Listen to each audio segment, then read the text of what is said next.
بسم اللہ الرحمن الرحیم۔ السلام علیکم تمام سننے والوں کو خوش آمدید میرے چینل سچی آپ بیتی پر۔ تو جن دوستوں نے ابھی تک میرے چینل سچی آپ بیتی کو سبسکرائب نہیں کیا ہے وہ اسے سبسکرائب کریں اور بیل کے بٹن کو پریس کریں تاکہ آپ کو ملتی رہے چینل پر آنے والی تمام اپڈیٹس۔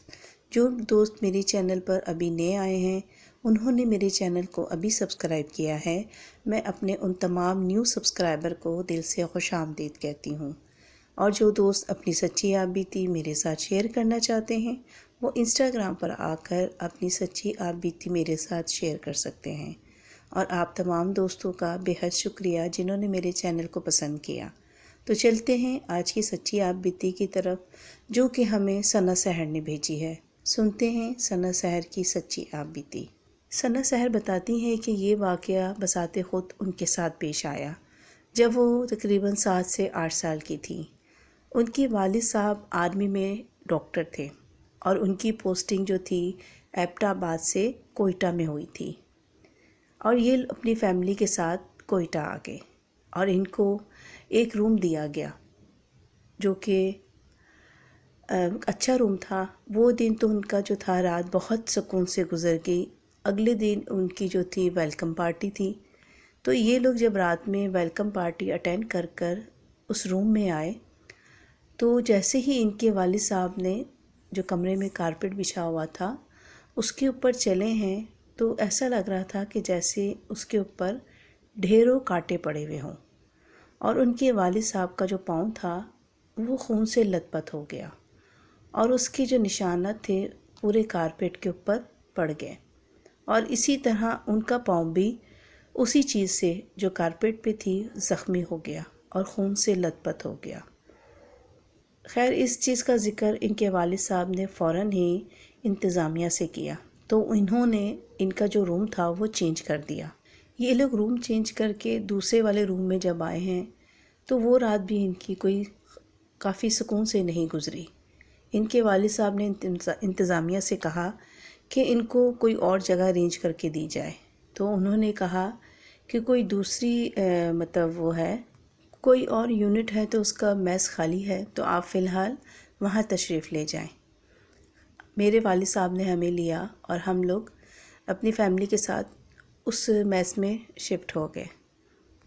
وہاں جو تھی ہماری وہ رات تو بہت آرام سے گزر گئی، مگر جیسے ہی ہم لوگ صبح اٹھے تو میں نے اپنی سسٹر کو دیکھا تو ان کا جو منہ تھا وہ پورا کا منہ پورا ٹیڑھا ہوا تھا۔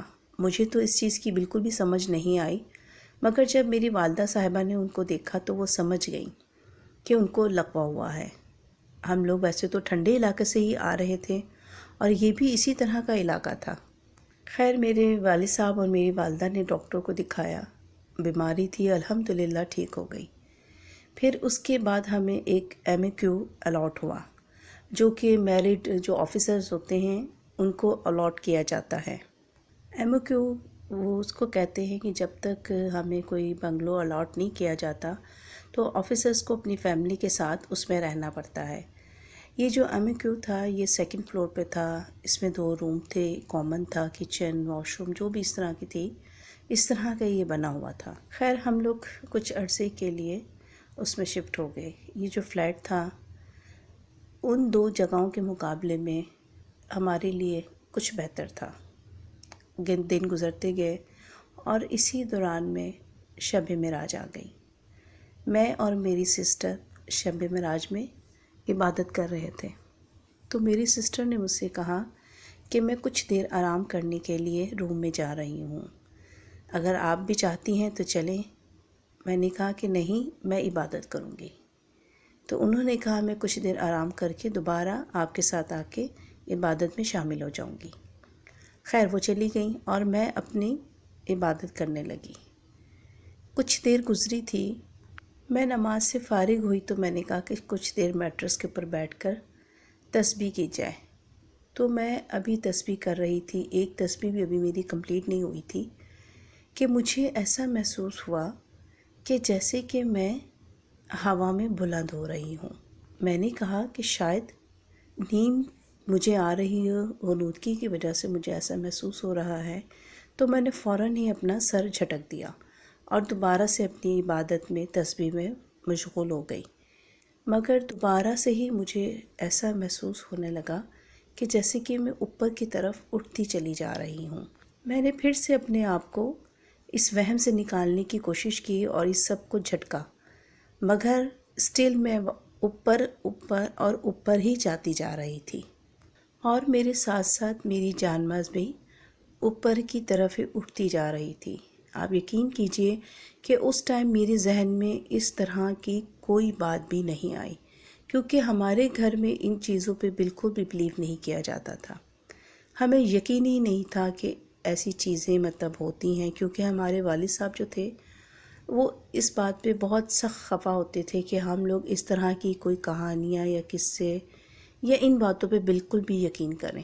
تو اس ٹائم میں میرے ذہن میں بھی ایسی کسی بھی قسم کی کوئی بات نہیں آئی، مگر میں جو تھی مسلسل اوپر اٹھتی چلی جا رہی تھی، اور میں بہت زیادہ پریشان ہو گئی کہ آخر کیا وجہ ہے کہ میں کس طرح اوپر جا رہی ہوں، اور میرے ساتھ ساتھ میری جانماز بھی اوپر تھی، مگر میں جانماز کے کراس دیکھ سکتی تھی۔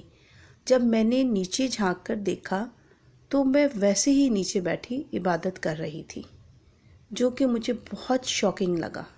میں اس چیز کو بالکل بھی یقین نہیں کر پا رہی تھی کہ میری جو فیلنگ تھی وہ تو مجھے صاف محسوس ہو رہا تھا کہ میں اوپر کی طرف جاتی جا رہی ہوں، مگر جب میں نیچے دیکھتی تھی تو میں ویسے ہی نیچے بیٹھی عبادت کر رہی تھی۔ تو مجھے یہ بات بالکل بھی سمجھ میں نہیں آ رہی تھی کہ آخر میرے ساتھ ہو کیا رہا ہے۔ میں کیسے ہوا میں اوپر بلند ہوتی جا رہی تھی، اور میں یہ دیکھ پا رہی تھی کہ میں یہاں اوپر بھی ہوں اور میں نیچے بیٹھی بھی جانماز پہ عبادت کر رہی ہوں۔ آخر یہ کیا معاملہ تھا؟ اور پھر جب میں نے اپنے سامنے کی دیوار پر نظر ڈالی، کیونکہ وہاں پر ہماری ٹی وی ٹرالی رکھی ہوئی تھی، کیونکہ وہ کافی ایک اونچی ٹرالی تھی، اس کے اوپر ٹی وی رکھا ہوا تھا۔ تو جب میں نے سامنے کی دیوار پر نظر ڈالی تو میں جو تھی ٹی وی کو کراس کر کے کافی اوپر تک پہنچ چکی تھی، اور یہ منظر میرے لیے میرے ہوش کھو دینے کے لیے کافی تھا۔ یہ دیکھنا تھا، اور میں نے زور سے چیخنا چلانا شروع کر دیا۔ میں ٹوٹلی اپنے حواس میں نہیں تھی، اور میں بد حواس ہو کر چیخ پکار کر رہی تھی۔ میری چیخو پکار سن کر میرے گھر والے بھی اپنے کمرے سے باہر آ گئے۔ سب سے پہلے میری بڑی سسٹر، جو کہ میرے ساتھ ہی نماز پڑھ رہی تھیں، جو آرام کرنے کے لیے گئی تھیں، انہوں نے سب سے پہلے اپنے روم کا دروازہ کھولا۔ تو جیسے ہی انہوں نے اپنے روم کا دروازہ کھولا تو میں دھڑم کے ساتھ زمین کے اوپر آ کر گری ہوں، اور میری جو کولے کی ہڈی تھی اس پہ بہت زیادہ چوٹ آ گئی۔ جب میں نیچے زمین پر گری ہوں تو باقاعدہ میری دونوں ٹانگیں جو تھیں وہ پریس ہو گئی تھیں۔ میری سسٹر اور میرے جو والدین تھے انہوں نے یہ سب منظر دیکھا تو انہوں نے مجھے تسلی دی اور مجھ سے کہا کہ کوئی ایسی بات نہیں ہے ڈرنے کی، اور مجھے پیار محبت سے کمرے میں لے گئے اور مجھے سلا دیا۔ مگر جب میں اگلی صبح سو کر اٹھی ہوں تو میری جو ہپ کی ہڈی تھی اس میں بہت زیادہ پین ہو رہا تھا، جس کی وجہ سے میں نہ ٹھیک طرح سے کھڑی ہو پا رہی تھی اور نہ میری چلنے کی کوئی ہمت تھی۔ میں نے اپنی تکلیف کا، جو مجھے تکلیف ہو رہی تھی، اپنی سسٹر سے بھی ذکر کیا، تو انہوں نے کہا کہ ٹھیک ہو جائے گا، وہم مت کرو۔ مجھے بڑا ہی زیادہ شوق تھا پہاڑوں کو دیکھنے کا، اور جو کھڑکی میرے روم میں تھی وہ جس جگہ کھلتی تھی وہاں سامنے پہاڑ تھے، اور میں نے بڑی کوشش ہمت کر کے میں کھڑکی کے پاس آئی ہوں، اور جب میں نے کھڑکی کے پاس سے پردہ ہٹایا ہے اور سامنے جو تھے کھڑکی کھولی ہے، تو آپ یقین نہیں کریں گے کہ میری کھڑکی کے جو شیشہ تھا وہ پورا شیشہ کریک تھا، جیسے کہ کوئی زوردار سی چیز اس کے اوپر ماری گئی ہو، اور پورا جو شیشہ تھا اس میں کریکس پڑے ہوئے تھے۔ اتنا زیادہ کریک تھا کہ اگر میں اس سے ہاتھ لگاتی تو وہ تمام جو شیشہ تھا وہ کرچی کرچی ہو کر زمین پر بکھر جاتا۔ خیر، جو معاملہ تھا وہ تو تھا، اور میں نے اپنے گھر والوں سے بھی اس چیز کا ذکر کیا، انہیں دکھایا۔ تو ہمارے خاندان میں ایک بزرگ تھے، تو وہ اگلے دن ہمارے گھر آئے، تو ہمارے گھر والوں نے میری والدہ صاحبہ نے ان سے اس چیز کا ذکر کیا۔ تو انہوں نے مجھے اپنے پاس بٹھایا، بلایا اور مجھ سے تمام تفصیل معلوم کی۔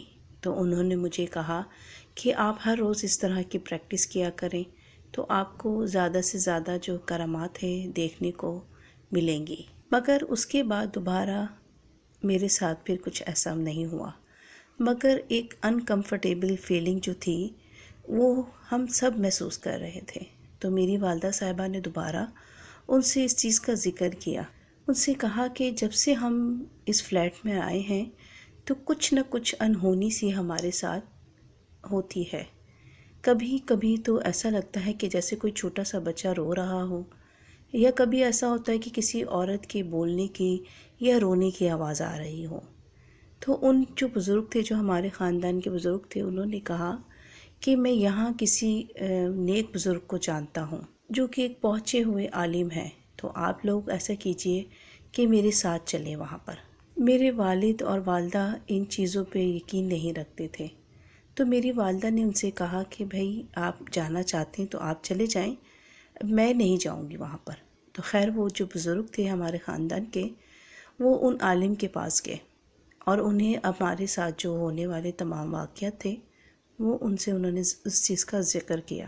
پھر ایک دن ہمارے جو فیملی کے وہ بزرگ تھے وہ ہمارے گھر آئے اور انہوں نے میری والدہ صاحبہ سے کہا کہ آپ میرے پاس آئیں اور مجھے آپ سے کچھ بات کرنی ہے۔ تو وہ میری والدہ کو ڈرائنگ روم میں لے گیا اور ان کے ساتھ انہوں نے بات کی۔ ان سے کہا کہ جب پچھلی بار آپ کی کوٹا میں جو پوسٹنگ ہوئی تھی تو کوئی آپ لوگوں کے ساتھ غیر معمولی واقعہ پیش آیا تھا، تو یہ سننا تھا۔ تو میری والدہ جو تھیں وہ فوراً ہی پریشان ہو گئی۔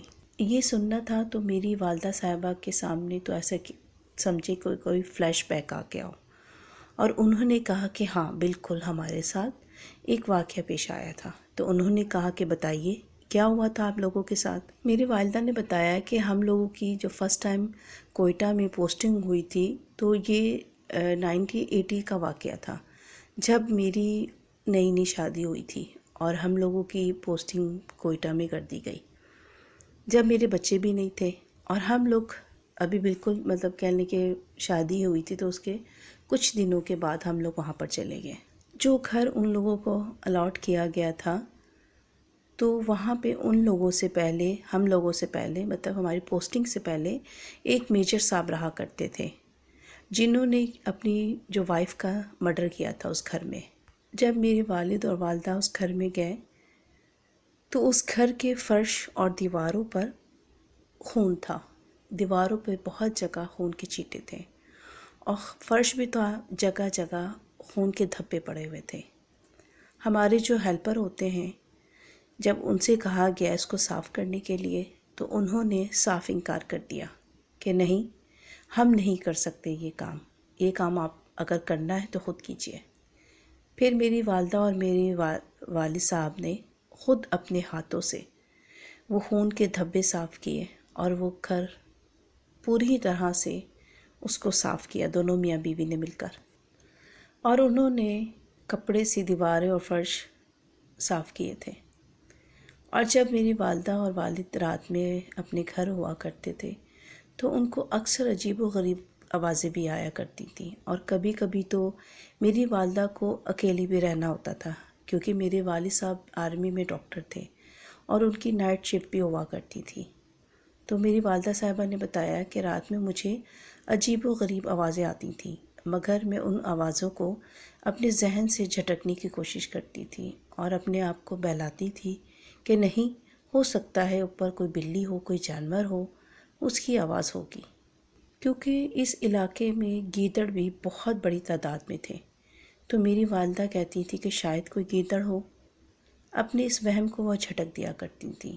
اور بعض دفعہ تو جب میری والد اور والدہ رات میں سوئے ہوئے کرتے تھے تو ان کے آس پڑوس سے لوگ بھی آ کر ان کا دروازہ بجایا کرتے تھے کہ آخر کو کیا وجہ ہے کہ آپ کے گھر سے اتنی چیخ و پکار کی آواز آتی ہے۔ وہ کہتے ہیں کہ کبھی بچے کے چیخنے چلانے کی اور کبھی بہت ساری عورتوں کے رونے کی، بین کرنے کی اور چیخنے کی آوازیں آتی ہیں۔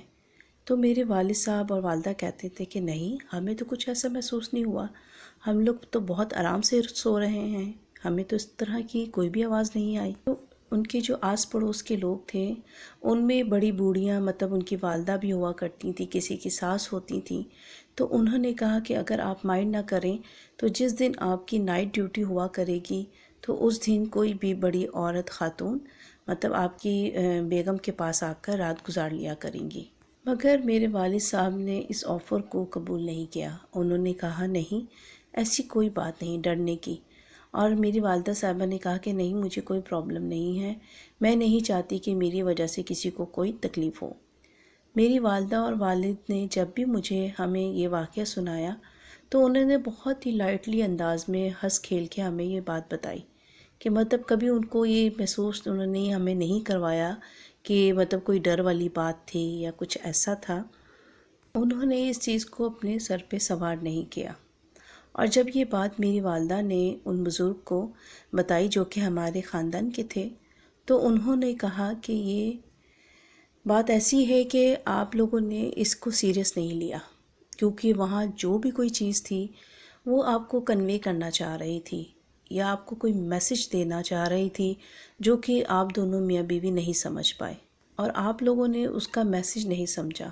شاید وہ جو کوئی بھی چیز تھی وہ آپ سے سخت خفا ہے کیونکہ آپ لوگوں نے اس کی بات کو سمجھے نہیں ہیں۔ میری والدہ صاحبہ نے ان سے کہا کہ پھر اب کیا کیا جائے، آپ مجھے بتائیں۔ تو انہوں نے کہا کہ مجھے ان بزرگ نے کہا ہے کہ آپ دونوں میاں بیوی کو واپس اسی جگہ، وہ جو آپ کو روم الاٹ کیا گیا تھا گھر، آپ کو وہاں واپس جانا ہوگا اور آپ کو وہاں جا کر 2 نفل پڑھنے ہوں گے اور کچھ صدقہ خیرات کرنا ہوگا۔ میری والدہ صاحبہ نے کہا کہ میں تو ان چیزوں کو نہیں مانتی، مگر خیرات کرنے میں اور نماز پڑھنے میں کوئی برائی نہیں ہے، کوئی ایسی بات نہیں ہے، تو میں آپ کے کہنے پر وہاں ضرور جاؤں گی۔ پھر انہوں نے میرے والد صاحب سے کہا کہ ہمیں وہاں جانا چاہیے، ہو سکتا ہے جو ہمارے ساتھ آج کل یہ واقعات ہو رہے ہوں اس کی کوئی نہ کوئی کڑی اس جگہ سے جڑی ہوئی ہے۔ خیر والد صاحب کو منایا گیا اور میری والدہ اور والد صاحب دونوں اس جگہ پہنچ گئے۔ کافی سال پرانی بات تھی، تو وہ جو گھر تھے وہ وہاں ٹوٹ چکے تھے اور اس کی جگہ ایک بہت بڑا اسکول بنا دیا گیا تھا جو آج بھی کوئٹہ کینٹ کا بہت بڑا اسکول ہے۔ اس کا نام میں آپ کے ساتھ شیئر نہیں کر سکتی۔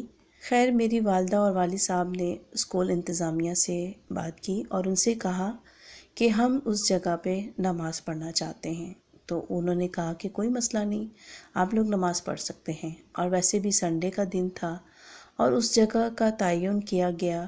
جب جگہ جانچی گئی تو وہ جگہ جو تھی وہ گراؤنڈ تھی، وہ جگہ جہاں وہ گھر بنا تھا، تو اب وہاں پہ پلے گراؤنڈ بنایا گیا تھا بچوں کے لیے۔ تو میری والدہ نے اور میرے والد صاحب نے 2 نفل نماز ادا کی اور اس کے بعد انہوں نے وہ صدقہ جو تھا وہ وہاں پر دیا۔ ابھی یہ سارا سلسلہ چل ہی رہا تھا، میرے والد صاحب جو تھے وہ صدقہ دے رہے تھے، ڈسٹریبیوٹ کر رہے تھے، تو اتنی دیر میں ایک بوڑھا شخص میرے والد صاحب کے پاس آیا جو کہ وہاں کا چوکی دار تھا۔ اس نے میرے والد صاحب کو بڑے ادب سے سلام کیا اور اس نے والد صاحب سے پوچھا کہ آخر کیا وجہ ہے، اگر آپ بتانا مناسب سمجھیں تو مجھے ضرور بتائیں، اور میں بھی آپ سے کوئی بات شیئر کرنا چاہتا ہوں۔ پھر والد صاحب نے ان سے کہا کہ بھائی اس طرح کا معاملہ تھا تو اس وجہ سے ہمیں یہاں آنا پڑا۔ تو اس نے کہا کہ آپ بالکل صحیح کہہ رہے ہیں، مجھے بھی اس اسکول میں ڈیوٹی دیتے ہوئے تقریباً 10 سے 12 سال ہو گئے ہیں اور اسی اسکول کے پیچھے ہی میرا گھر ہے۔ اور اس کا کہنا تھا کہ جب سے میں یہاں پر ہوں، ہر روز رات میں نہ جانے کون سا ٹائم ہوتا ہے کہ مجھے ایک بچے کی اور ایک عورت کے رونے کی، چیخنے چلانے کی آواز آ رہی ہوتی ہے، اور وہ مسلسل مدد کے لیے پکار رہے ہوتے ہیں ہم کو کہ ہمیں بچا لو، ہمیں بچا لو۔ اور یہ آواز سنتے سنتے آج دیکھو مجھے 10 سے 12 سال ہو گئے ہیں۔ میرے والد صاحب نے کہا کہ انشاءاللہ اب آپ کو وہ آواز نہیں آئے گی، اور انہوں نے سب لوگوں کو وہاں جو بھی تھے ان کو وہ جو اپنا صدقہ تھا وہ کھلایا، اور پھر ان سب سے ملاقات کر کے میرے والد صاحب آ گئے۔ پھر اس کے بعد ان کو اسکول انتظامیہ کی طرف سے کال آئی، انہیں بتایا گیا کہ اس کے بعد وہ جو چوکیدار تھے انہوں نے پھر واقعی وہ آواز دوبارہ نہیں سنی۔ اس کا مطلب ہے کہ وہ عورت جس کا مرڈر کیا گیا تھا وہ اپنا آپ بتانا چاہتی تھی کہ میرے ساتھ یہ ظلم ہوا۔ پھر انویسٹیگیشن ہوئی، پھر پتہ چلا، اور ان کو جو میجر صاحب تھے پتہ چلا کہ وہ اپنے انجام کو پہنچ چکے تھے۔ تو یہ تھی ثنا سحر کی سچی آپ بیتی۔ امید کرتی ہوں آپ لوگوں کو پسند آئی ہوگی۔ اس ویڈیو کو لائک کرنا اور اپنے دوستوں کے ساتھ شیئر کرنا بالکل مت بھولیے گا۔ مجھے اور اپنے پیاروں کو اپنی نیک دعاؤں میں ضرور یاد رکھیے گا۔ اللہ حافظ، فی امان اللہ۔